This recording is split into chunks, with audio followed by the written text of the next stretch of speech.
Muito bem, eu sou o Paulo Custódio, eu sou coordenador do grupo de estudo Interartes e eu estou aqui, queridíssimo professor Damião Duque de Farias, que entre os anos de 2006 e 2015 foi eleito democraticamente por professores, técnicos, alunos, ou seja, todas as instâncias da nossa universidade para ser o seu reitor.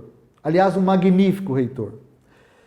E hoje nós estamos conversando sobre a relação da literatura com a filosofia.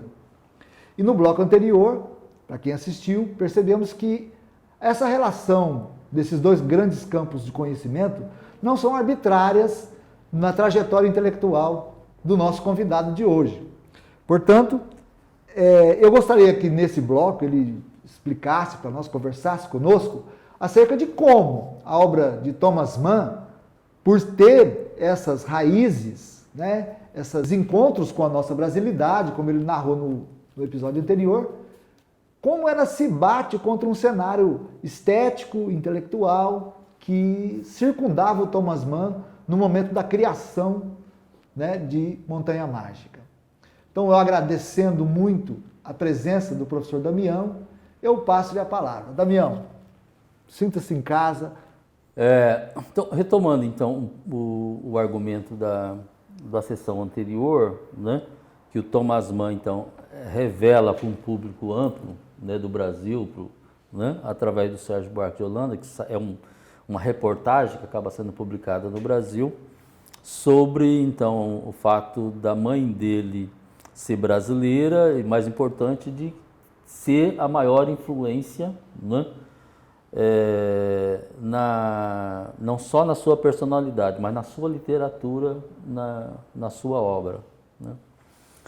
Relacionado a isso, ainda gostaria de mencionar que anos mais tarde, né, dessa reportagem, exatamente em 1935, o Sérgio Buarque de Holanda escreve um artigo chamado Thomas Mann, né?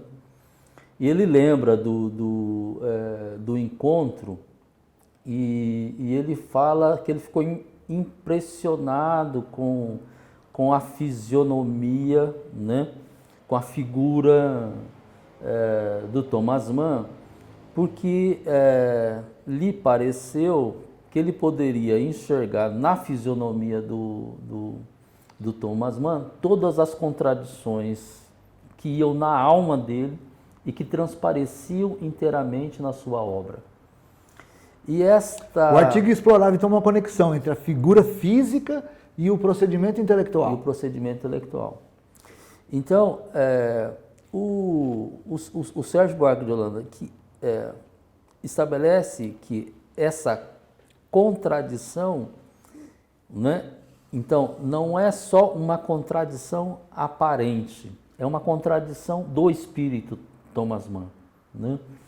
E ela é uma contradição entre o sangue brasileiro, aquilo que lhe vem do Brasil, da mãe brasileira, do sangue mestiço, e a sua formação burguesa, né? Toda a tradição e aquilo que está presente nele também como homem da civilização, como criado numa família tradicional e burguesa da Alemanha.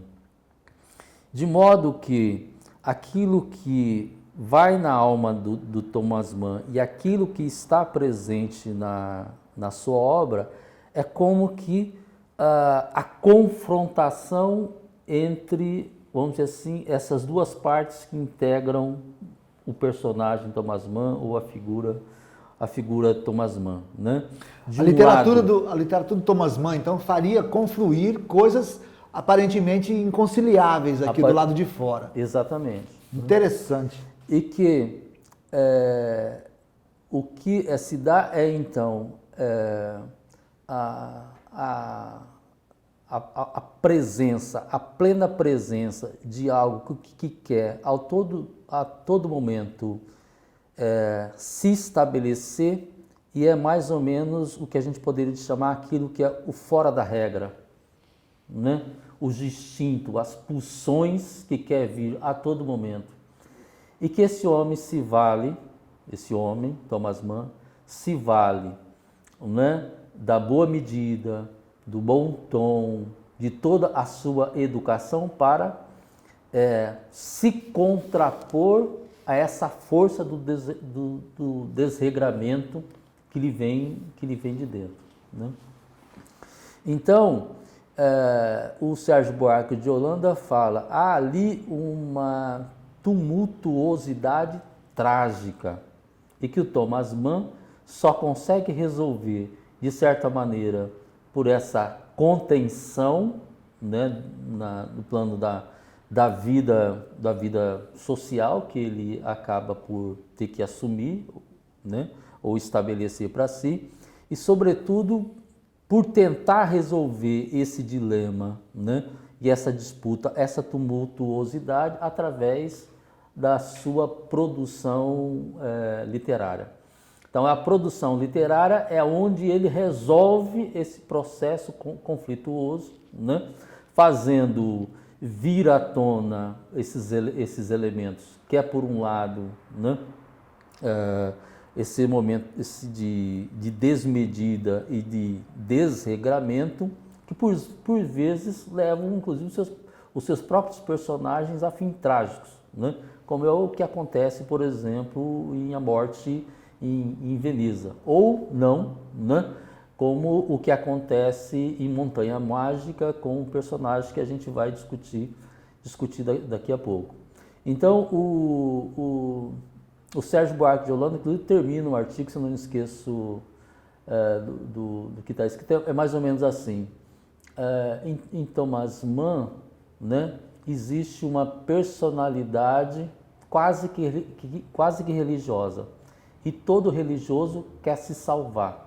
Thomas Mann se salva através da literatura. Olha, é mais ou menos isso.